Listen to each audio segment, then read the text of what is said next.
In the last video, we talked about the first Stoic principle, the dichotomy of control.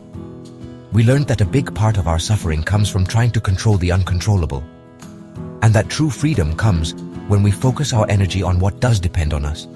But that's only the first step, because knowing what you can and can't control gives you clarity, but it doesn't tell you how to act. This is where the second Stoic principle comes in, virtue. It's not some abstract idea, but a tool, a weapon even, forged in the crucible of experience and reason. The four cardinal virtues of Stoicism, wisdom, temperance, justice, and courage, aren't just pretty words to embroider on a pillow. They are the pillars that support a meaningful life, an unbreakable life. Imagine for a moment that you're in the middle of a heated argument with a loved one. Words fly like darts, the tone of voice rises, emotions overflow. Sound familiar? In those moments, the natural, almost instinctive reaction is to respond with more anger, defending our position tooth and nail, because anger is one of the most contagious emotions. But where does that lead us? To more pain, to more resentment, to an ever-widening gap in the relationship. Marcus Aurelius, Roman emperor and one of the most important Stoics in history, offers us an alternative, a powerful tool to disarm conflict. Wisdom. Everything we hear is an opinion, not a fact. Everything we see is a perspective, not the truth. These words, etched in the annals of Stoic wisdom, are a call to pause, to reflect, to not let ourselves be swept away by the emotional maelstrom of the moment. If, instead of fueling the confrontation, we took a second to observe the situation with the objectivity of an outside observer, what would we see? What's really going on? Stop being you for a moment, step outside your body and imagine that this is happening to someone else.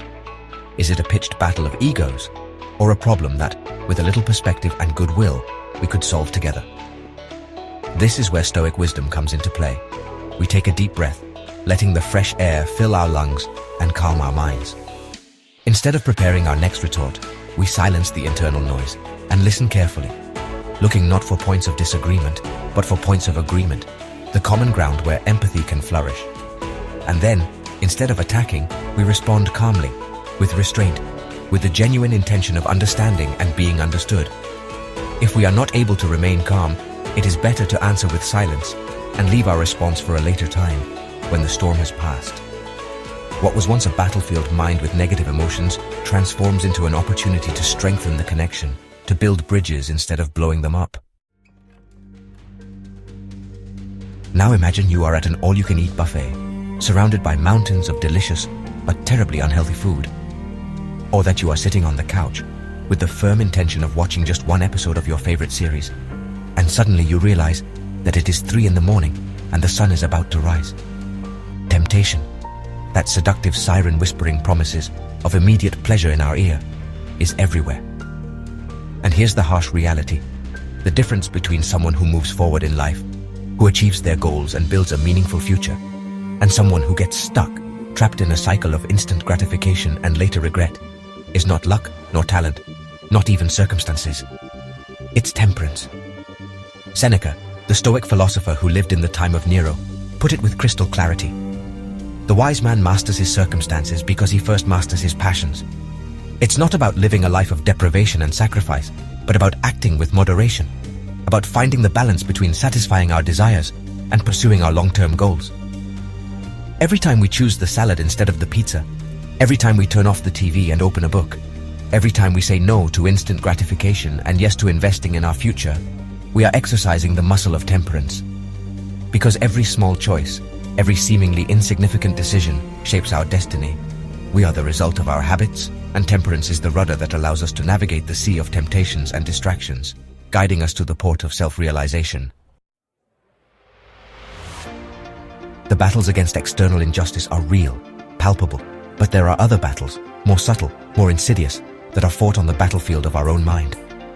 They are the battles against inertia, doubt, the fear of failure. Imagine you are at home, exhausted after a long day at work. The sofa, that nest of comfort and laziness, whispers to you in a sweet voice, "Don't go to the gym today. Stay, rest. You deserve it." There, at that precise moment, is when the last of the 4 Stoic virtues comes into play. Courage. Stoic courage is not the absence of fear, but the unwavering decision to act despite the fear. Zeno of Citium, the founder of Stoicism, expressed it with a powerful metaphor. Courage is the bridge between intention and realization. Every time we get up off the couch and put on our sneakers, every time we face a difficult conversation that we've been putting off, every time we choose to move forward despite tiredness, doubt or fear, we are crossing that bridge. We are building the person we want to become. It's not about thinking about the effort, the pain, the discomfort. It's about visualizing the future version of ourselves. That version that has already overcome that challenge, that has forged its character in the crucible of discipline and determination. Every repetition at the gym, every difficult decision, every time we choose to move forward despite internal resistance, we are voting for that version. We are investing in our own potential. And then, the end of the day arrives. The battle is over, at least for today. The Stoics had a simple but powerful nightly ritual, the evening examination. We've talked about this before, but it's very important that we remember it. Before going to sleep, take a few minutes to review your day. Ask yourself, in what moments did I act with virtue today? Where did I falter? How can I improve tomorrow? Seneca said, "The day you do not examine your life is a lost day." This simple 5-minute exercise is not theory. It's what transforms philosophy into action. But what happens when life hits you with something bigger? Losing your job, an illness, the loss of a loved one. This is where Stoic virtue really shines. Most sink into despair, into why me? But Epictetus made clear the principle of diquioresis. It's not the events that hurt us, but our interpretation of them. Separate what you can control, updating your resume, training, looking for new opportunities, from what you can't, company decisions, the global economy. Stoic virtue doesn't protect you from the storms. It makes you someone capable of getting through them. Leave us in the comments the topics you would like us to cover and subscribe to the channel so you don't miss our videos. See you in the next video.